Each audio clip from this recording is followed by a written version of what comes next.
while they were there, the time came for the baby to be born. And she gave birth to her firstborn, a son.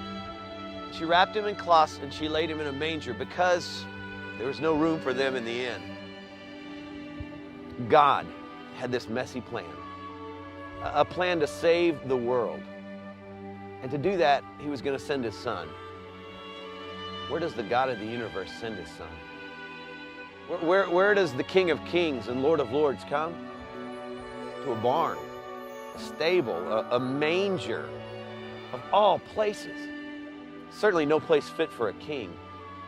But then again, this wasn't any ordinary king. When I say it was messy, I mean messy. It was a barn, a stable, right? So you've got animals and animal stuff, manure, mud, a pitiful place for people, much less a place for the King of Kings to be born. Why would God do that? Well, I can't tell you for sure, because Isaiah explains to us that his thoughts are not our thoughts and his ways are not our ways. But that same prophet, 400 years before Jesus was born, said, all we like sheep have gone astray, each of us to our own way, and that he has laid our iniquities on him. You see, Jesus came to a messy place. Oh, yeah, a barn, a manger, that's messy. But he came to a messy world. Why? Because the shepherd was coming to take care of the sheep, to prepare a way for them to go home. That's what a shepherd does. He lives where the sheep are. He sleeps where they sleep. He eats where they eat. It got Jesus in trouble. Why did Jesus eat with sinners? Because that's what the shepherd does.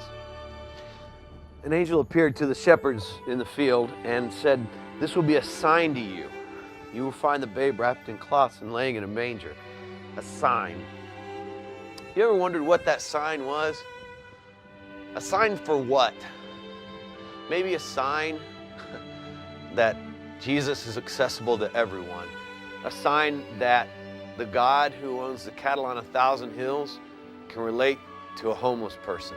Because Jesus never had a home, never had a place to rest his head. Maybe it was a sign that God would have nothing to do with the social status of mankind. A sign that he detests the splendor of humans because it's not worthy of him. But it was a sign for us that we should follow suit. In fact, the Apostle Paul later on would write, we should have the same attitude as Christ Jesus. Although he was the very nature God, did not consider equality with God something to be grasped, but that he made himself nothing, becoming a servant, being made in human likeness. A servant. You see, being a servant is messy. And Jesus set this incredible example for us. I mean, he got down on his knees and he washed feet.